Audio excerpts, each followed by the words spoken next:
ತೊಂಡೆಕಾಯಿ ಫ್ರೈಗೆ ರೆಡಿನಾ? ಏನಂತಾರೆ ಇದನ್ನ? ಇದು ಹುಳ್ಳಿಕಾರము ಅಂತೀವಿ, ತೊಂಡೆಕಾಯಿ ಹುಳ್ಳಿಕಾರಂ ಅಂತ. ಇಂಗ್ರೀಡಿಯೆಂಟ್ಸು ಇದು 1/4 kg ತೊಂಡೆಕಾಯಿಗೆ 2 ಈರುಳ್ಳಿ, ಇದೆಲ್ಲ ರುಬ್ಬಬೇಕಲ್ವಾ? ರುಬ್ಬಬೇಕು. ಸ್ವಲ್ಪ ಧನಿಯಾ, ಸ್ವಲ್ಪ ಜೀರಿಗೆ ಅರ್ಧ ಸ್ಪೂನು, ಒಂದು 4 ಎಸಳು ಬೆಳ್ಳುಳ್ಳಿ, ಸ್ವಲ್ಪ 2 ಸ್ಪೂನ್ ಕೊಬ್ಬರಿ, ಒಂಚೂರು ಖಾರ. ಓಕೆ. ನೆಕ್ಸ್ಟು ತೊಂಡೆಕಾಯಿ ಹುರಿಬೇಕಲ್ವಾ? ಹುರಿಬೇಕು. Okay okay. ಹುರಿವಾಗ ಉಪ್ಪು ಹಾಕಬೇಕು. ಬೋಲ್ಗೆ ಉಪ್ಪು ಅಂಟಬೇಕು. ಓಕೆ. ಹುರಿವಾಗ ಕಟ್ ಮಾಡ್ತೀವಿ. ಫುಲ್ ಫ್ರೈ ಆಗಬೇಕಾ? Full fry. ಇದು ಕೆಂಪಗಾಗುತ್ತೆ.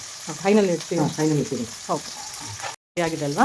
ಇವಾಗ ಒಂದೇ ಒಂದು ಟೊಮೆಟ ಸಣ್ಣ ಕಿದ್ದು ತೆಚ್ಕೊಂಡು ಹಾಕಿದ್ದೀನಿ.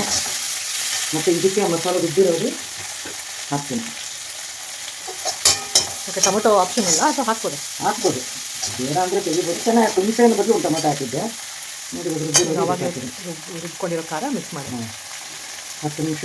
ಇದು ಅಷ್ಟೇ, ಬೇಗ ಸಿಂಪಲ್ಲು, ಟೇಸ್ಟ್ ತುಂಬ ಚೆನ್ನಾಗಿರುತ್ತೆ. ಇದು ಅನ್ನಕ್ಕೂ ಚಪಾತಿ ರೊಟ್ಟಿ ಎಲ್ಲದಕ್ಕೂ ಆಗುತ್ತೆ. ಇದು 10 ಮಿನಿಟ್ಸ್ ಫ್ರೈ ಮಾಡಬೇಕಾ? 10 ಮಿನಿಟ್ಸ್ ಹಸಿ ವಾಸನೆ ಹೋಗೋವರೆಗೂ ಉರಿಬೇಕು. ಹಾಕಿರೋದು ಎಣ್ಣೆನೂ ಒಂಚೂರು ಬಿಡುತ್ತೆ, ಸೈಡಲ್ಲಿ ಗೊತ್ತಾಗುತ್ತದೆ. ಚೂರು ನೀರು ಹಾಕ್ತೀನಿ.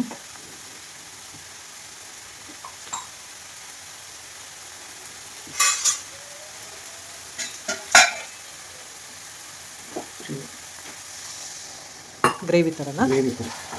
ಗ್ರೇವಿ ಅಂದರೆ ಇದು ಮತ್ತೆ ಗಟ್ಟಿ ಆಗುತ್ತೆ. ಸ್ವಲ್ಪ ಬೇಯಿಸಿ ಸುಮ್ಮನೆ ಹಾಕಿದ್ದೆ ಅಷ್ಟು. ತುಂಬ ಚೆನ್ನಾಗಿರುತ್ತೆ ಇದು.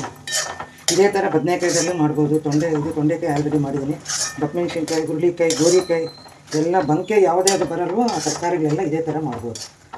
ಇದಕ್ಕೆ ಬೇಬಿ ಹಾಲು ತುಂಬ ಚೆನ್ನಾಗಿರುತ್ತೆ ಅಂತ. ಅದು ಚೆನ್ನಾಗಿರುತ್ತೆ. ಆಲೂಗಡ್ಡೆ ಅದು ಹೇಳಿದ್ನಲ್ಲ, ಬೆಂಡೆಕಾಯಿ ಬಿಟ್ಟು ಮಿಕ್ಕಿದ ಎಲ್ಲ ತರಕಾರಿನಲ್ಲೂ ಮಾಡ್ಬೋದು.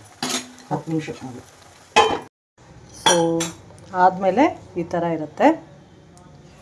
ಇದು ಚಪಾತಿಗೆ ಸೂಪರಾಗಿರುತ್ತೆ ಕಾಂಬಿನೇಷನ್. ಥ್ಯಾಂಕ್ ಯು ಅಮ್ಮ.